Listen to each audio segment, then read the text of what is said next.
కోన శౌరిబాబు గారు ప్రపంచ ప్రఖ్యాతిగాంచిన martial arts నిపుణులు. ఈయన kung fu, judo, karate, aikido, జుజుత్సి, baton, యావారా మొదలగు యుద్ధ విద్యలలో 6th డాన్ బ్లాక్ బెల్ట్. ఈయన 28 దేశాల సైనిక కమాండోలకు 12 సంవత్సరాలు శిక్షణ ఇచ్చారు. అమెరికా దేశపు FBI, బ్రిటిష్ దేశపు స్కాట్లాండ్ యార్డ్ యాంటీ టెర్రరిస్ట్ దళాలతో 8 సంవత్సరాలు పనిచేశారు.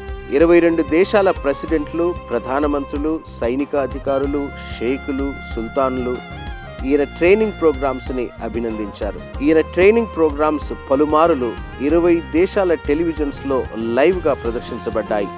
ఈయన ఇండియన్ నేవీ వార్షిప్స్, సబ్మెరైన్స్లో 7 సంవత్సరాలు పనిచేసి ఇండియన్ నేవీ సివిల్ ఎంప్లాయీస్ యూనియన్కు 4 సంవత్సరాలు యూనియన్ లీడర్గా పనిచేసి అనేక మార్పులు తీసుకుని వచ్చారు. ఈయన 1,70,00,000 మంది క్యాథలిక్కులు గల ఆల్ ఇండియా క్యాథలిక్ యూనియన్కు సెక్రటరీగా కూడా పనిచేశారు.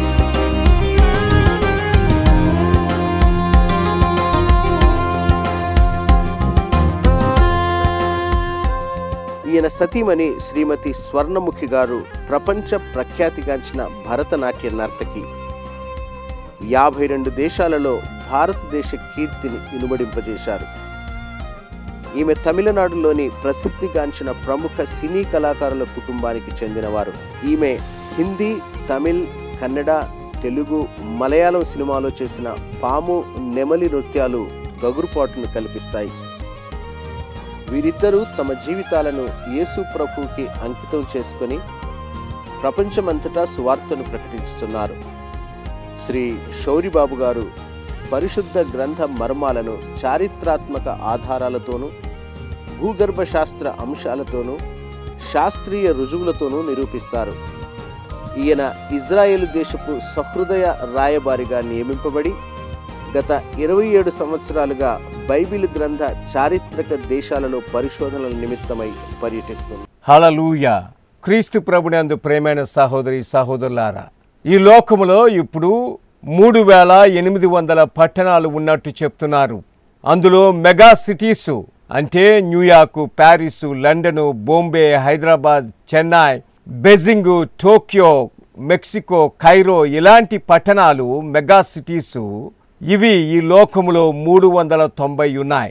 అయితే ఈ పట్టణాల్లో ఏం జరిగినా ఆ దేశస్థులకే అది కలవరపరుస్తుంది తప్ప మిగతా వారు దాని గురించి పట్టించుకోరు. ఉదాహరణకి 2001 సంవత్సరంలో సెప్టెంబర్ 11న బిన్ లాడెన్ అమెరికాలో న్యూయార్క్లో ట్విన్ టవర్స్ని, వరల్డ్ ట్రేడ్ సెంటర్ని 2 ప్లేన్లతో బ్లాస్ట్ చేసినప్పుడు 3,000 మంది మరణించారు. అయితే దాని గురించి వరి అయింది అమెరికన్సే తప్ప మిగతా వాళ్ళు కాదు. అలానే చెచెన్యాలో, రష్యాలో ముస్లిం రెబెల్స్ 380 మంది స్కూల్ పిల్లల్ని నిర్దాక్షిణ్యంగా కాల్చి చంపేశారు. అయితే బాధపడింది రష్యన్సే. అలానే మన భారతదేశంలో బాంబేలోన గత కొద్ది రోజుల క్రితం, అలాగే 2 సంవత్సరాల క్రితం కూడా తాజ్ హోటల్లో, ఒబ్రా హోటల్లోన ఇలాంటి హోటల్స్లలో 150 మందిని నిర్దాక్షిణ్యంగా పాకిస్తానీ ముస్లిం రెబెల్స్ కాల్చి చంపారు. అయితే దాని గురించి బాధపడింది మనమే తప్ప మిగతా వారు కాదు. అలాగా ఈ పట్టణాల్లో ఏం జరిగినా ఆ దేశస్థులు బాధపడతారు తప్ప మిగతా వాళ్ళకి ఏమీ అనిపించదు. అయితే ఈ 3,800 పట్టణాల్లో ఒకే ఒక పట్టణంలో ఏం జరిగినా ప్రపంచమంతా టెన్షన్స్ రేగిపోతాయి. ఈ పట్టణంలో ఒక రాయి ఒక దగ్గర నుంచి తీసి మరొక దగ్గరికి జరిపితే ప్రపంచమంతటా కూడా ఆందోళన చెలరేగిపోతుంది. ఈ పట్టణము దేవునికి కావాలా, సైతానికి కావాలా? ఈ పట్టణము అరబ్బులకి కావాలా, జూదులకి కావాలా? ఈ పట్టణము ముస్లింలకి కావాలా, క్రైస్తవులకి కావాలా? ఈ పట్టణానికి 5,772 సంవత్సరాల చరిత్ర ఉంది. ఈ పట్టణం ఒక్కటే మానవ చరిత్రలో 70 సార్లు చుట్టుముట్టబడింది, 46 సార్లు చేతులు మారింది, 30 సార్లు ధ్వంసం చేయబడ్డాది, అందులో 13 సార్లు పూర్తిగా నాశనం చేయబడ్డాది, 17 సార్లు పార్షల్గా కాల్చి పారివేయబడ్డాది. ఈ పట్టణములో చిందించిన రక్తము ప్రపంచంలో మరి ఎక్కడా మానవ చరిత్రలో చిందించబడలేదు. ఈ పట్టణము ఏంటో మీకు తెలుసా? ఈ పట్టణములోనే పరలోకాన్ని భూలోకాన్ని సృష్టించిన దేవుని యొక్క నిజ కుమారుడైన యేసు ప్రభు మరణించింది. ఈ పట్టణానికే ఆయన తిరిగి రాబోతున్నది. ఈ పట్టణము పేరే యెరూషలేం. యెరూషలేము అంటే సిటీ ఆఫ్ పీస్, శాంతి పట్టణం అని. అయితే ఈ 5772 సంవత్సరాల చరిత్రలో ఈ పట్టణానికి శాంతి 268 సంవత్సరాలు మాత్రమే ఉంది. మిగతా సంవత్సరాలన్నీ కూడా యుద్ధాలు, రక్తపాతము. ప్రేమైన సహోదరి సహోదరులారా, ఈరోజు యెరూషలేము పట్టణం కోసం కొన్ని ముఖ్యమైన విషయాలు మనము పరిశుద్ధ గ్రంథము నుంచి, చరిత్ర నుంచి తెలుసుకుందాం. ఇది మన జీవితానికి పెద్ద పాఠాన్ని నేర్పుతుంది. మొట్టమొదటిగా ఈ పట్టణం కోసము ఆదికాండం 14వ అధ్యాయం 18 నుంచి 20 వచనాలు మనము చూచినట్టయితే, షాలేము రాజు అంటే యెరూషలేము యొక్క రాజు మెల్కీసెదెక్ మొట్టమొదటిగా అబ్రహాము దగ్గరికి రొట్టెని, ద్రాక్షాన్ని పట్టుకొని వస్తాడు. అబ్రహాము ఆ రోజుల్లో richest man in the east, తూర్పు దేశ జనులు చాలా గొప్పవాడు. అయితే అబ్రహాము మెల్కీసెదెక్కి 10వ భాగము టైటినిస్తాడు. మెల్కీసెదెకు అబ్రహామును ఆశీర్వదిస్తాడు. ప్రేమైన సహోదరి సహోదరులారా, అలానే మనం ఆదికాండము 22వ అధ్యాయంలో మనం చూసినట్టయితే, దేవుడు అబ్రహాముకు అడుగుతున్నది ఏంటంటే, తనకున్న ఒక్కగానొక్క కుమారుడు ఇస్సాకును మోరియా పర్వతం మీద బలిగా ఇవ్వమని. అబ్రహాము ఇస్సాకుతో బయలుదేరి ఆ మోరియా పర్వతము ఈ యెరూషలేములో ఉన్న కొండే అక్కడికి తీసుకొచ్చి బలివ్వడానికి తీసుకొని వస్తారు. అదే ఏ రాతి మీదైతే ఇస్సాకుని బలిగా ఇవ్వడానికి అబ్రహాము చేశాడు, అక్కడ ఇప్పుడు ముస్లిం మాస్క్ ఉంటది, డూమ్ ఆఫ్ ద రాక్ అని. అదే సోలమన్ కట్టిన దేవాలయము. దీని మీదే హోలీ ఆఫ్ హోలీస్ ఆర్క్ ఉండేది. అయితే 637లో కాలిఫార్మర్ దాన్ని ఆక్యుపై చేసుకున్న తర్వాత 695లో యూద్ డైనాస్టీకి చెందిన కాలిఫాలు దాని మీద మాస్క్ కట్టేశారు. ఇప్పుడు ఆ యెరూషలేము దేవాలయం ప్రాంతంలో 2 మాస్కులు ఉంటాయి, అల్ అక్సా మాస్క్ అని ఒకటి, డూమ్ ఆఫ్ ద రాక్ అని. ఆ పండగనే అబ్రహాము ఇస్సాకుని బలిగా ఇచ్చినప్పుడు దేవుడు యెహోవా జీరే అని ఆయన తన్ను తాను వెళ్ళబరుచుకున్నది. ఆ పొదల్లో ఒక పొట్టేలు దొరికినప్పుడు అబ్రహాము ఇస్సాకు బలిగా ఆ పొట్టేలుని అర్పిస్తారు. అదే పండుగని ఈనాడు మన ముస్లిం సహోదరులు ఆ బక్రీద్ పండుగగా జరుపుకుంటారు. ప్రేమైన సహోదరి సహోదరులారా, మనము 2వ సమూయేలు 24వ అధ్యాయం మనము చూసినట్టయితే మనకి చక్కని వృత్తాంతము కనబడుతుంది. దావీదు సుమారు క్రీస్తు పూర్వము 1000 సంవత్సరాల కాలంలో, అంటే 3000 సంవత్సరాల క్రితం యూఫ్రటీస్ నుంచి నైల్ నది వరకు పాలిస్తున్నారు. అంటే Iraq, Syria, Lebanon, Jordan, part of the Saudi Arabia, Israel, Egypt 7 దేశాలు జయించి రాజుగా వెళుతున్నాడు దావీదు.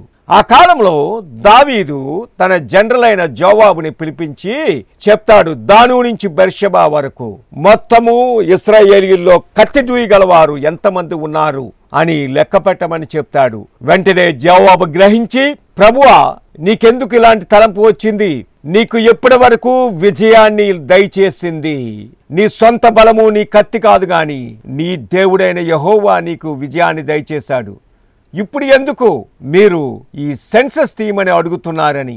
అయితే దావీదు చెప్పింది గర్వముతో ఎల్లి చేయమంటాడు. 9 నెలల 20 రోజులు యోవాబు తన సైనికులతో వెళ్ళి దాను నుంచి బెర్షెబా వరకు ఎవరైతే కత్తి దూయగలవారు ఈ జనాభాలో ఉన్నారని లెక్క పెడతాడు.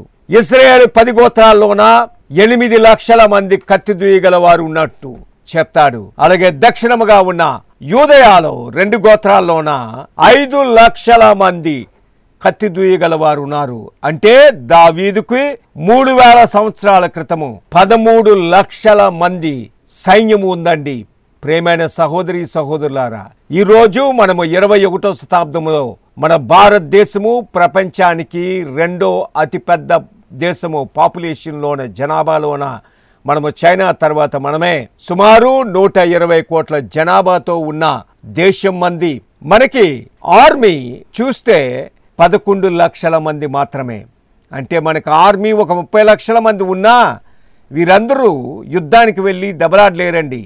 ఇందులోన కుక్కుల దగ్గర నుంచి, బార్బర్ల దగ్గర నుంచి, కాబ్లర్ల దగ్గర నుంచి ఇలాగా సపోర్టింగ్ స్టాఫే తప్ప వారు వెళ్ళి గన్నలతో ఫైట్ చేసేవారు మనకు ఉండేది 11 లక్షల మంది. ఇక్కడ 21వ శతాబ్దంలో ప్రపంచంలో 2వ అత్యధిక జనాభా కలిగిన మన దేశంలో ఇప్పుడు మనకున్న సైన్యము 11 లక్షల మంది. అయితే దావీదుకు 3000 సంవత్సరాల క్రితం ఆయనకున్న సైన్యము 13 లక్షల మంది. అంటే గర్వం దావీదుకి బ్రెయిన్లోకి వెళ్ళిపోయిందండి, తలలోకి.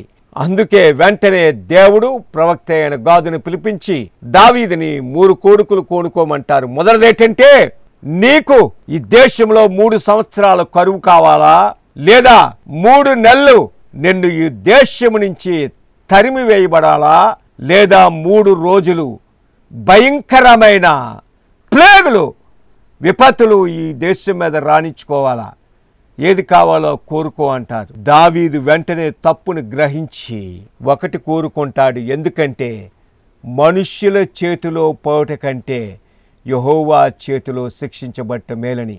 ఎందుకంటే మనుషులు మహాభయంకరులు, కనీసం కనికరం కూడా ఉండదు. అందుకే దావీదు అంటాడు, ప్రభువా నీవే నన్ను శిక్షించని. ఎందుకంటే దేవుడు కరుణామూర్తి, ఆయన మన మీద కనికరిస్తాడు. మనుష్యుల చేతిలో పడితే కనికరము ఉండదు అసలు. ప్రేమైన సహోదరి సహోదరులారా, దావీదు ఆనాడు తప్పు చేసినప్పుడు ఎలాగైతే పశ్చాత్తాపడి ప్రభువును కోరుకుంటాడో, మనము కూడా తప్పులు చేసి పడిపోయినప్పుడు జీవితంలో మనము కోరుకోవలసింది అదే. ప్రభువా మనుష్యుల చేత నన్ను శిక్షింపనీయకు, నీవే నన్ను శిక్షించు ప్రభువా, మనుష్యుల చేతికి నన్ను అప్పగించకు. వారు భయంకరమైన క్రూరులు, వారికి కనికరం ఉండదు.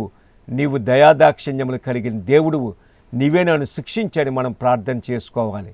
ప్రేమైన సహోదరి సహోదరులారా, దావీదు కోరుకొనక ముందే శిక్ష మొదలైంది. దాను నుంచి బెర్షెబా వరకు తెగులు మొదలైంది. 70,000 మంది ఆ 12 గంటల కాలంలో, అంటే సూర్యోదయం నుంచి సూర్యాస్తం వరకు 70,000 మంది చచ్చిపోతారు.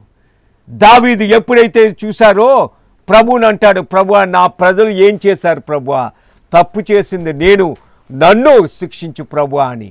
అప్పుడే కళ్ళెత్తి చూసినప్పుడు దేవదూత కత్తి తీసి ఆ వర్ణాన్ కళ్ళం మీద, ఆ మోరియా పర్వతం మీద నిలబడినట్టు చూస్తాడు. అప్పుడు దావీదు దేవునికి బలి అర్పించడానికి ఆ ప్రాంతానికి వెళ్తాడు. దావీదు ఆ దేశానికి రాజైన ఆయన దగ్గర ఎవరి దగ్గర నుంచి ఆక్రమంగా ఏమీ తీసుకోలేదండి. ఈ రోజుల్లో అయితే మన నాయకులు ఎవరిదైనా పొలాలు కనబడినా, మంచి వాల్యూ ఉన్న స్థలాలు కనబడినా బలవంతాన్ని ఆక్యుపై చేస్తారు. అయితే దావీదు ఆ వర్ణాన్ని పిలిచి అడుగుతాడు, నీవు దీన్ని నాకు అమ్మమని. వర్ణాన్ని వెంటనే చెప్తాడు, ప్రభువా ఇది నీది, నువ్వే తీసుకో, నువ్వు రాజువి, నేను నీకు అమ్మడం ఏంటని. దావీదు చెప్తాడు నో అని. అప్పుడు దావీదు ఆ ప్రాంతాన్ని 50 షేకెళ్ళ వెండికి 600 షేకెళ్ళ బంగారానికి కొంటాడు. ఆ వర్ణాని యొక్క కళ్ళాన్ని అక్కడ బలి అర్పించినప్పుడు తెగులు అరిగిపోతుంది. ప్రేమైన సహోదరి సహోదరులారా, తరువాత దావీదు పెద్ద మందిరాన్ని కట్టడానికి నిశ్చయించుకుంటాడు. దేవుని కోసమని బంగారము, వెండి, విలువగల రత్నాలు, ఇనుము, కర్రలు, రాళ్ళు, అన్ని మహా విలువగలవి అన్నీ సమకూరుస్తాడు దావీదు. అయితే దేవుడు చెప్పింది ఏంటంటే, నీవు రక్తాన్ని చిందించావు కాబట్టి, అనేకమైన యుద్ధాలు చేశావు కాబట్టి నీవు నా ఆలయాన్ని కట్టడానికి వీల్లేదు. నీ కుమారుడు నీ కడుపున, నీ గర్భాన్ని పుట్టినవాడు ఆలయాన్ని కడతాడని. అందుకే మనము చూసినట్టయితే దావీదు మొదటి దినవృత్తాంతము 29వ అధ్యాయము 4వ వచనంలో మనం చూసినట్టయితే దావీదు 7,000 తలాంతుల బంగారాన్ని, తరువాత 14,000 తలాంతుల వెండిని, ఇవన్నిటిని కూడా దేవుని మందిరానికి ఉంచుతాడు. అది ఈ రోజుల్లో లెక్క పెట్టుకున్నట్టయితే దాని విలువ సుమారు 12,000 కోట్ల రూపాయలు అవుతుంది. ప్రేమైన సహోదరి సహోదరులారా, ఇక్కడ మనము చూసినట్టయితే దావీదు మొత్తము డబ్బుని, బంగారాన్ని, విలువగల రత్నాల్ని అన్ని సేకరించి తన కుమారుడైన సొలొమోనుకు అప్పచెప్తాడు. దావీదు ఇచ్చిన స్టేట్మెంట్ మనం చూసినట్టయితే 1వ దినవృత్తాంతం 29వ అధ్యాయం 14వ వచనంలో దావీదు ఏం చెప్తాడంటే, ప్రభువా నేను కానీ నా జనులు కానీ మనపూర్వకంగా ఇచ్చుటకు నేను ఏమాత్రం వాడిని. ఇవన్నీ కూడా మేమిచ్చింది కూడా అది నీవు మాకిచ్చిందే, అందులోనే కొద్దిగా ఇస్తున్నాం ప్రభు అని చెప్తాడు. ఇలాంటి హృదయం మనం కలిగి ఉండాలి. దేవుని సువార్త ప్రకటించడానికి కానీ, యేసు ప్రభు యొక్క ఆయన సువార్త విషయమై సంఘాలు కట్టడానికి కానీ, ఏం చేయడానికి కానీ, ఆయన సువార్త నిమిత్తము నీవు ఏది దేవునికి ఇచ్చినా అది నీవు ఈ విధంగా చెప్తే నీవు ఇంకా ఆశీర్వదించబడతావు. ప్రేమైన సహోదరి సహోదరులారా, సొలొమోను మనము 2వ దినవృత్తాంతము 7వ అధ్యాయం మనం చూసినట్టయితే సొలొమోను బ్రహ్మాండమైన దేవాలయాన్ని కడతాడు. క్రీస్తు పూర్వము 960వ సంవత్సరంలో సొలొమోను కట్టిన దేవాలయం మహా గొప్పది. 2వ దినవృత్తాంతము 2వ అధ్యాయంలో మనం చూసినట్టయితే మనకు కనిపించేది సొలొమోను 1,53,600 మంది వర్కర్స్ తోటి 7 సంవత్సరాలు టాప్ దేవాలయాన్ని నిర్మిస్తాడు. మరి ఇలాగల కాదండి, మానవ చరిత్రలో అలాంటి కన్స్ట్రక్షన్ మరొకటి లేదు ఆ రోజుల్లోన. కారణం ఏంటంటే ఈరోజు మనం చికాగో షియర్ టవర్స్ చూసినట్టయితే 120 అంతస్తుల షియర్ టవర్స్, దాన్ని కట్టడానికి సుమారు 4 సంవత్సరాలు 2,000 మంది వర్కర్స్ పనిచేశారు. అలానే తైవాన్లో ఉన్న తైవాన్ టవర్స్ని కట్టడానికి 1,500 మంది వర్కర్స్ 3 సంవత్సరాల్లో కట్టారు. అలానే పెట్రోనాస్ టవర్స్ మలేషియాలో కట్టింది, సుమారు 2,500 మంది వర్కర్స్ 5 సంవత్సరాల్లో దాన్ని కట్టారు.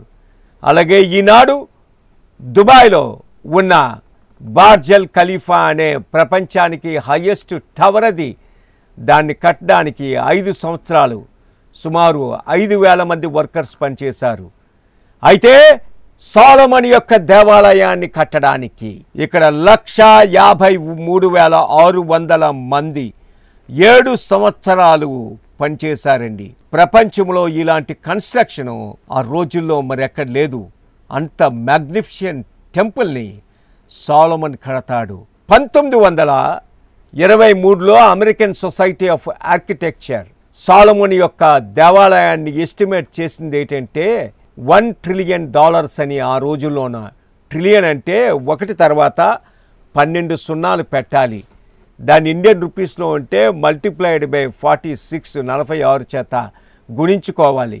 1 ట్రిలియన్ని లెక్క పెట్టాలంటే ప్రతి సెకండ్కి $1 బిలియన్ లెక్క పెడితే 1 ట్రిలియన్ని లెక్క పెట్టడానికి 35,000 సంవత్సరాలు పడుతుంది. ప్రేమైన సహోదరి సహోదరులారా, ఇక్కడ సొలొమోను బ్రహ్మాండమైన దేవాలయాన్ని నిర్మిస్తాడు 7 సంవత్సరాలు కష్టపడి.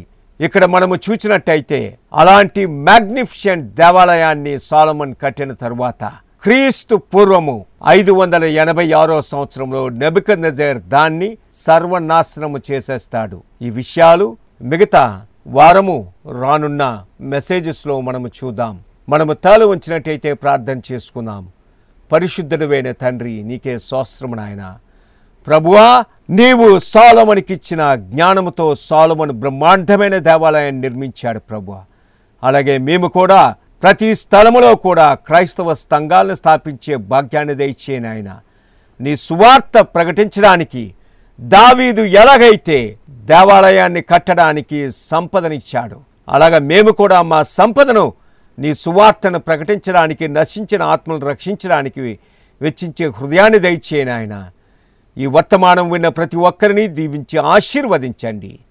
వారి హృదయాల్ని తెరవండి ప్రభువా. నీ సువార్త నిమిత్తమే వాడుకొనమని యేసు నామమున అడుగుచున్నాము తండ్రి.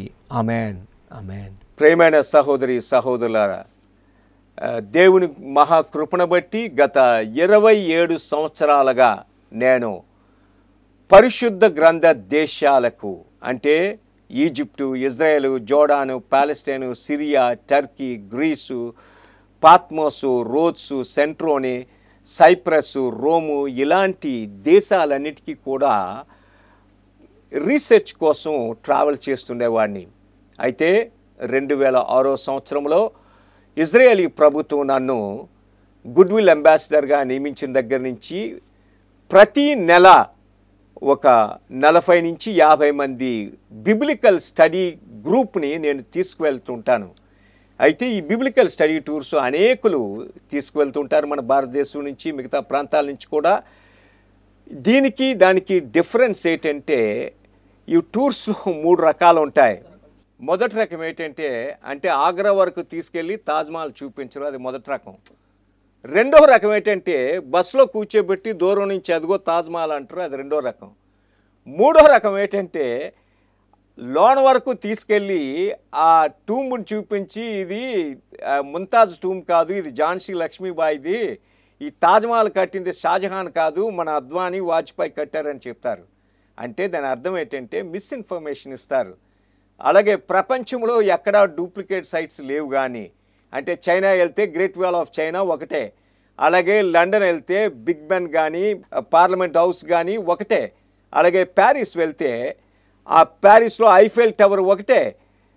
అయితే ఇక్కడ ఇజ్రాయెల్లో మట్టుకు యేసు ప్రభుకి సంబంధించిన ముఖ్య ప్రాంతాలన్నీ కూడా డూప్లికేట్లు 2-3 ఉంటాయి. ఎందుకంటే గత 1400 సంవత్సరాలుగా ఆక్యుపై చేసుకున్న మిగతా మతస్థులు, మిగతా వారు కూడా ఇలాంటి కట్టి చేయడం జరిగింది. చాలామంది తెలియక అక్కడికే వెళ్తుంటారు. రెండవది ఏంటంటే చాలామంది టూర్ ఆపరేటర్స్ ఎప్పుడు కూడా ఈ పెయిడ్ సైట్స్ చాలా ఎక్స్పెన్సివ్. మసాదా కేబుల్ కారే $25, అలాగే సీజరియా మార్టిమా అది $16, అలాగే డాను, గోలాన్ హైట్స్ చాలా దూరము, మకావరు ఎక్కడైతే ఈ బప్తిస్మచ్చి యోహాను తల నరికారో అవి, అలానే డేవిడ్ అండ్ గోలియాత్ ఎక్కడైతే యుద్ధం జరిగిందో, బేత్ షెమ్ష్ అని సాంసోను పుట్టిన స్థలము, ఇవన్నీ కూడా చాలా ఇది హర్మగిద్దో, ఎలాగైతే మొహరకాని ఏలియా ఎక్కడైతే అగ్నిని తీసుకొచ్చి ఆ అర్పణలన్నీ దహించి వేశాడో, ఇలాగా major biblical sites, historical sites అన్నిటికీ కూడా ఎంట్రీ ఫీజెస్ ఉంటాయి. అవి ఎవరు చూపించరు. ప్రతి టూర్ ఆపరేటర్ ఏమంటే చేస్తారు, బెత్లెహేము, నజరేతు, జెరూసలేము, ఖానా, గలిలయ ఇవన్నీ కూడా చూపించేస్తారు. ఎక్కడైతే $1, $2 ఉంటాయో అవి చూపిస్తారు. యెరూషలేములో యేసు ప్రభు సిలువ మేసుకెళ్ళిన ఆ వయా డోలరోసా అది 14 స్థలాలు, అందులో 12 స్థలాలు ఫ్రీయే, 2 స్థలాలకి ఎంట్రీ ఫీ ఉంటుంది. వాటికి ఎవరు తీసుకెళ్ళరు, అక్కడ మిస్ అయినట్టు కూడా చెప్పరు. రెండవది అనేక మంది మధ్యాహ్నం తిండి పెట్టకుండా ఆకలితో తీసుకొస్తారు. అలాగే హోటల్స్ కూడా ఎక్కడో రోడ్ సైడ్వి ఇలాంటి హోటల్స్లో పెడతారు. ఇలాంటివన్నీ చూసి నేనే అలాగా 22 సంవత్సరాలు సఫర్ అయ్యి నేను దేవుని కృప వల్ల ఇప్పుడు అన్నీ కూడా best of the 165 major biblical, historical, archaeological places తోటి నేనే దగ్గరుండి టీచ్ చేసి బ్యాక్గ్రౌండ్ హిస్టరీస్ తోటి, ఆర్కియలాజికల్ ఎవిడెన్సెస్ తోటి, సైంటిఫిక్ డేటాస్ తోటి, థియలాజికల్ ట్రూత్స్ తోటి ఎక్స్ప్లెయిన్ చేసి it's a great spiritual journey కింద తీసుకువచ్చి జోర్డాన్ రివర్లో బాప్టిజం అది ఇచ్చి ఇవన్నీ చేసి తీసుకొని వస్తాను. ఎవ్రీ మంత్ ప్రతి నెల కూడా ఈ బిబ్లికల్ స్టడీ టూర్స్కి వెళ్ళడం జరుగుతుంది. మీరు దేవుడు మీకు అవకాశం ఇస్తే మీరు రండి, ఇందులో పాలు పంచుకోండి, ఆశీర్వాదాలు పొందండి. యెరూషలేము యొక్క క్షేమము కొరకు ప్రార్థన చేయండి. యెరూషలేమా, నిన్ను ప్రేమించువారు వర్ధిల్లుదురు. కీర్తన 122:6. బైబిల్ గ్రంథ పవిత్ర దేశాలకు పరిశుద్ధ యాత్ర ఇజ్రాయెల్, పాలస్తీన్, ఈజిప్ట్, జోర్దాన్ దేశాలకు డాక్టర్ శౌరి బాబు గారితో ప్రయాణించండి. ఆది ఖండం నుండి ప్రకటన గ్రంథం వరకు ఉన్న 165 ముఖ్య పరిశుద్ధ గ్రంథ స్థలాలను ఒకేసారి సందర్శించండి. ముఖ్యంగా ఇజ్రాయెల్ జనాంగము ప్రయాణం చేసిన 40 సంవత్సరాల ప్రయాణ మార్గంలో ఎర్ర సముద్రం క్రింద నుండి సీనాయి వరకు మరియు పారాను, షూరు, సీను, అరణ్యం ప్రాంతాలు అన్నిటినీ సందర్శించండి. యేసుప్రభు అడుగుజాడల్లో నడిచి గొప్ప ఆత్మీయ అనుభూతిని పొందండి. భారతదేశంలోని కానీ లేక ఏ దేశం నుండి కూడా ఏ టూర్ ఆపరేటర్లు కూడా తీసుకువెళ్ళని ప్రాంతాలు Hebron, Mamre, Masada, Ein Gedi, valley of Elah, Muhraka, Beit Shemesh, Beit Shean, Har Megiddo, Dan, Golan Heights, Abu Gosh, Mukawir, Rabbath Ammon, Caesarea Philippi, Caesarea Maritima మరియు అనేకమైన బైబిల్ ప్రదేశాలను Bethlehem, Nazareth, Jerusalem, Jericho, Bethany, Ein Karem, Cana, Tabor, గలిలీలతో పాటు సందర్శిస్తారు. సంవత్సరానికి 7 సార్లు వెళ్లే ఈ 12 రోజుల పవిత్ర యాత్రలో డాక్టర్ శౌరి బాబు గారే స్వయంగా పాల్గొని చారిత్రాత్మక ఆధారాలతోని శాస్త్రీయ రుజువులతో భూగర్భ శాస్త్ర పరిశోధన అంశాలతో ప్రతి స్థలంలో ఆయన వివరిస్తారు. యోర్దాను నదిలో డాక్టర్ షౌరీబాబు గారిచే బాప్తీసంలు ఇవ్వబడును. ఇజ్రాయెల్ ప్రభుత్వ పిల్గ్రిమేజ్ సర్టిఫికెట్స్లు ప్రతి ఒక్కరికి అందించబడతాయి. జీవితంలో ఈ ప్రయాణం మరువలేనిదిగా నిలిచిపోతుంది. ఇందులో అన్ని రకాల సౌకర్యాలతో పాటు 5 స్టార్, 4 స్టార్, 3 స్టార్ హోటల్స్లో బఫే, బ్రేక్ఫాస్ట్, లంచ్ అండ్ డిన్నర్లు, గలిలయ సముద్ర పడవ ప్రయాణం, నైలు నది షిప్లో డిన్నర్ మరియు సాంస్కృతిక కార్యక్రమాలు, అలాగే మసాదా కేబుల్ కార్లు అన్నీ ఇందులో సమకూర్చబడతాయి.